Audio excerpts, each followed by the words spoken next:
ಎಲ್ರಿಗೂ ನಮಸ್ಕಾರ. ಗಣಿಕಾ ಕಿಚನ್ ಬ್ಲಾಗ್ಗೆ ಸ್ವಾಗತ.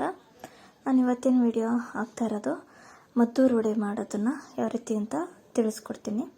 ಅಂದರೆ ಈ ರೆಸಿಪಿನ ನಮ್ಮ ಅಣ್ಣ ಅವರು ತಿಳಿಸ್ಕೊಟ್ಟಿದ್ದು, ಅವ್ರು ಹೇಳ್ಕೊಟ್ಟಿರೋದು. ಯಾಕಂದರೆ ಇದು ನನಗೇನು ಬರ್ತಾ ಇರಲಿಲ್ಲ, ಅವ್ರಿಗೆ ನಮ್ಮ ಅಣ್ಣವ್ರಿಗೆ ಚೆನ್ನಾಗಿ ಬರುತ್ತೆ. ಅವರೇ ಹೇಳ್ಕೊಟ್ಟಿದ್ದು ಈ ರೆಸಿಪಿ. ನಮ್ಮ ಅಣ್ಣವರು ಅಂದರೆ ನಮ್ಮ ಮನೆಯವ್ರ ಅಣ್ಣ, ಎರಡನೇ ಅಣ್ಣವರೇ ಹೇಳ್ಕೊಟ್ಟಿದ್ದು.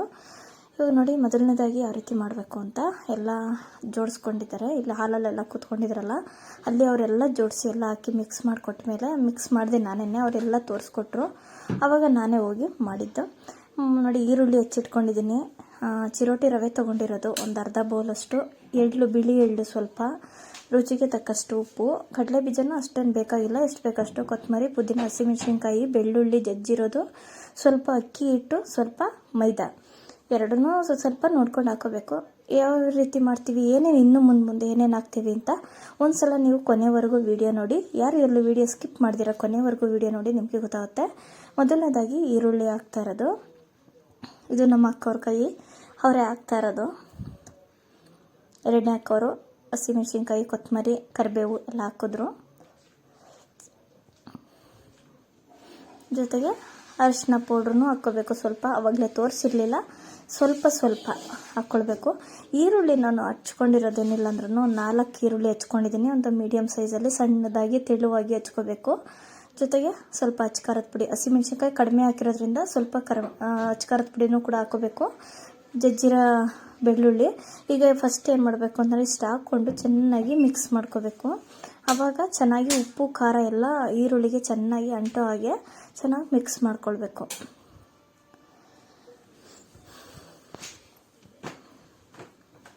ಇದು ತುಂಬ ಚೆನ್ನಾಗಿರುತ್ತೆ ಮದ್ದೂರು ವಡೆ ಮಾತ್ರ. ಉಪ್ಪು ಖಾರ ಎಲ್ಲದನ್ನು ಕೂಡ ನಿಮಗೆ ರುಚಿಗೆ ತಕ್ಕಷ್ಟು, ನಿಮಗೆ ಎಷ್ಟು ಬೇಕಷ್ಟು ನೋಡ್ಕೊಂಡು ಹಾಕೋಬೇಕು.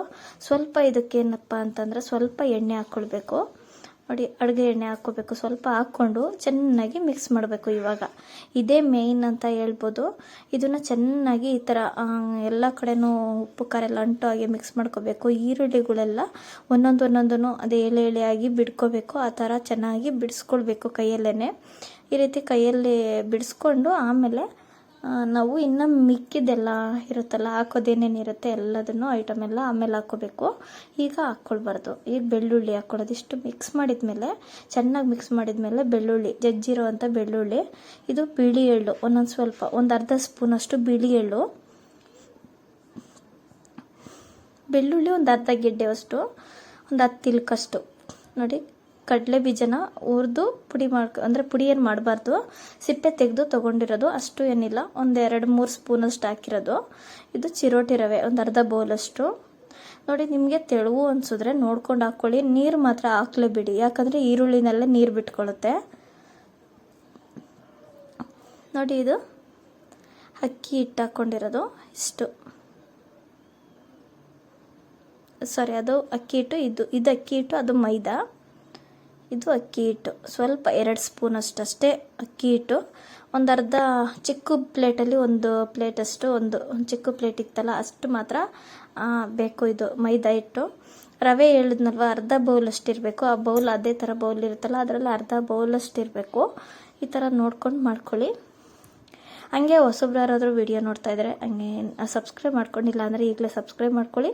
ನೋಡಿ, ಈ ಥರ ಎಲ್ಲ ಮಿಕ್ಸ್ ಮಾಡಿ ಇಟ್ಟಿದ್ಮೇಲೆ, ಈ ಥರ ಚೆನ್ನಾಗಿ ಮಿಕ್ಸ್ ಮಾಡಿದ್ಮೇಲೆ ನೋಡಿ ಈ ಥರ ಆಗುತ್ತೆ. ನೆನೆಯೋಕ್ಕೆ ಬಿಡಬೇಕು, ಒಂದು 10 ನಿಮಿಷ ನೆನೆಯೋಕ್ಕೆ ಬಿಟ್ಟ ಮೇಲೆ ನೀವು ಈ ಥರ ಒಂದು ಕವರ್ ತೊಗೊಳ್ಬೇಕು. ಇಲ್ಲ ಅಂದರೆ ನಿಮಗೆ ಬಾಳೆ ಎಲೆ ಇರುತ್ತಲ್ಲ, ಆ ಬಾಳೆ ಎಲೆಗೆ ಸ್ವಲ್ಪ ಎಣ್ಣೆ ಹಚ್ಕೊಂಡು ಹೀಗೆ ಒಂದು ಮೇಲೆ ಒಂದೊಂದು ಕವರ್ ಹಾಕ್ಕೊಂಡು, ಇಲ್ಲ ಇನ್ನೊಂದು ಬಾಳೆ ಎಲೆನಾದರೂ ಅಥವಾ ಹಾಕ್ಕೊಳ್ಳಿ.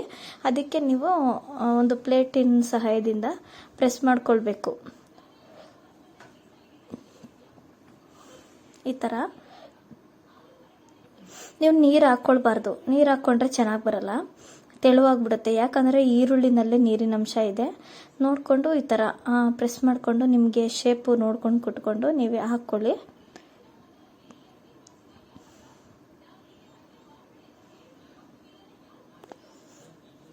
ಅಂದರೆ ತುಂಬ ಟೇಸ್ಟ್ ಅಂತೂ ಸಖತ್ತಾಗಿತ್ತು ಮಾತ್ರ. ತುಂಬ ಚೆನ್ನಾಗಿ ಹೇಳ್ಕೊಟ್ಟಿದ್ರು ನಾವಣ್ಣ. ನಾನು ಇದೇ ಫಸ್ಟ್ ಟೈಮ್ ಮಾಡಿದ್ದು, ಅವ್ರ ಹತ್ರ ಹೇಳ್ಸ್ಕೊಂಡೇ ಮಾಡ್ಕೊಂಡಿರೋದು. ತುಂಬ ಚೆನ್ನಾಗಿತ್ತು. ನೋಡಿ, ಈಗ ಒಂದು ಪಾತ್ರೆಯಲ್ಲಿ ಎಣ್ಣೆ ಕಾಯಕ್ಕೆ ಇಟ್ಕೊಂಡಿದ್ದೀನಿ.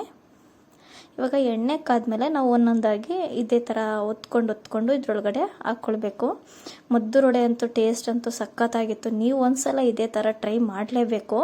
ಎಷ್ಟು ಚೆನ್ನಾಗಿರುತ್ತೆ, ಯಾವ ಥರ ಟೇಸ್ಟ್ ಇರುತ್ತೆ ಅಂತ ನಾವು ಯಾವ ರೀತಿ ಹಾಕಿದ್ದೀವೋ ಅದೇ ಥರ ನೀವು ಕೂಡ ಹಾಕ್ಕೊಂಡು ಮಾಡ್ಕೊಳ್ಬೇಕು. ಎಲ್ಲದನ್ನು ಕೂಡ ಕರಿಬೇವು ಕೊತ್ತಂಬರಿ ಎಲ್ಲ ಸ್ವಲ್ಪ ಹಾಕ್ಕೋಬೇಕು, ಜಾಸ್ತಿ ಹಾಕ್ಕೊಳ್ಬಾರ್ದು. ತೋರಿಸಿದ್ದೀವಲ್ವಾ ಅದೇ ಥರ ಹಾಕ್ಕೋಬೇಕು ನೋಡಿ. ಇವಾಗ ಎಣ್ಣೆ ಸ್ವಲ್ಪ ಮೀಡಿಯಮ್ ಆಗಿ ಎಣ್ಣೆ ಕಾದ್ಮೇಲೆ ಅದರೊಳಗಡೆ ನಾವು ಮದ್ದೂರು ವಡೆನ ಹಾಕ್ಕೊಂಡು ನೀಟಾಗಿ ಎರಡೂ ಕಡೆನೂ ಕೂಡ ಫ್ರೈ ಮಾಡ್ಕೋಬೇಕು. ತೆಳುವಾಗಿ ಅಂದರೆ ತೀರಾ ತೆಳುವಾಗೂ ಇರಬಾರ್ದು, ತೀರಾ ದಪ್ಪನೂ ಕೂಡ ಇರಬಾರ್ದು. ಆ ರೀತಿಯಾಗಿ ನೀವು ಒತ್ಕೋಬೇಕು. ಇದರಲ್ಲಿ ಒಂದು ಕವರ್ ಮೇಲೆ ಹಾಕ್ಕೊಂಡು ಇಲ್ಲ ಬಾಳೆ ಎಲೆ ಆದರೂ ತೊಗೊಂಡು ಹಾಕ್ಕೊಂಡು ಪ್ರೆಸ್ ಮಾಡ್ಕೊಳ್ಬೇಕು ನೋಡಿ. ಒಂದೊಂದನ್ನು ಕೂಡ ಇದೇ ಥರ ಹಾಕ್ಕೊಂಡು ಒಂದೊಂದೇ ಆಗಲಿಲ್ಲ ಅಂದ್ರೂ ಎರಡೆರಡು ಮೂರು ಕೂಡ ಹಾಕ್ಕೊಂಡು ತೇಲಿಸ್ಕೊಳ್ಬೋದು. ನಾನಿವಾಗ ನೀಟಾಗಿ ಒಂದು ಹಾಕಿ ತೋರಿಸ್ತಾ ಇದ್ದೀನಿ ಯಾವ ರೀತಿ ಅಂತ ನೋಡಿ. ಇಷ್ಟದ ಬಂದರೆ ಸಾಕು. ಇಲ್ಲ ಇನ್ನೂ ಈರುಳ್ಳಿ ನಿಮಗೆ ಕಪ್ಪಾಯಿತು ಅನ್ನಂಗಿದ್ರೆ ಬೇಡ ಅಂತ ಹೇಳಿ ಇನ್ನೂ ಬೇಕಾದರೆ ಇನ್ನೂ ಬೇಗನೂ ಕೂಡ ತೆಕ್ಕೊಳ್ಬೋದು. ಜಾಸ್ತಿ ನಾವು ಏನಪ್ಪ ಅಂತಂದರೆ ಕ್ರಿಸ್ಪಿಯಾಗಿರಲಿ ಅಂತ ಹೇಳಿ, ಗರಿ ಆಗಿರಲಿ ಅಂತ ಈ ಥರ ಮಾಡ್ಕೊಂಡಿರೋದು. ತುಂಬ ಕ್ರಿಸ್ಪಿಯಾಗಿತ್ತು, ಮಾತ್ರ ಸಖತ್ತಾಗಿತ್ತು ನೋಡಿ. ಬಿಳಿ ಎಳ್ಳು ಎಲ್ಲ ಹಾಕೋದ್ರಿಂದ ಚೆನ್ನಾಗಿರುತ್ತೆ. ಇದ್ರ ಜೊತೆ ಇನ್ನೂ ಡ್ರೈ ಫ್ರೂಟ್ಸ್ ಎಲ್ಲ ಹಾಕೊಳ್ಳಾಗಿದ್ರು ಕೂಡ ಹಾಕ್ಕೊಳ್ಳಿ. ಗೋಡಂಬಿ, ಬಾದಾಮಿ ಈ ಥರ ಎಲ್ಲ ಹಾಕ್ಕೊಳ್ಳಿ. ಕಟ್ ಮಾಡಿ ಇದ್ರಲ್ಲಿ ಹಾಕ್ಕೊಂಡು ಸೇರಿಸ್ಕೊಂಡು ನೀವು ಮಾಡಿಕೊಂಡ್ರೆ ತುಂಬ ಚೆನ್ನಾಗಿರುತ್ತೆ. ಟೇಸ್ಟ್ ಅಂತೂ ತುಂಬ ಸಖತ್ತಾಗಿರುತ್ತೆ ಮಾತ್ರ. ಇಷ್ಟಕ್ಕೇನೆ ಕಡಲೆ ಬೀಜ ಎಲ್ಲ ಬಾಯಿಗೆ ಸಿಗ್ತಾ ಇರುತ್ತೆ. ತುಂಬ ಚೆನ್ನಾಗಿರುತ್ತೆ ಮಾತ್ರ. ತುಂಬ ಟೇಸ್ಟ್ ಅಂತೂ ಸಖತ್ತಾಗಿತ್ತು.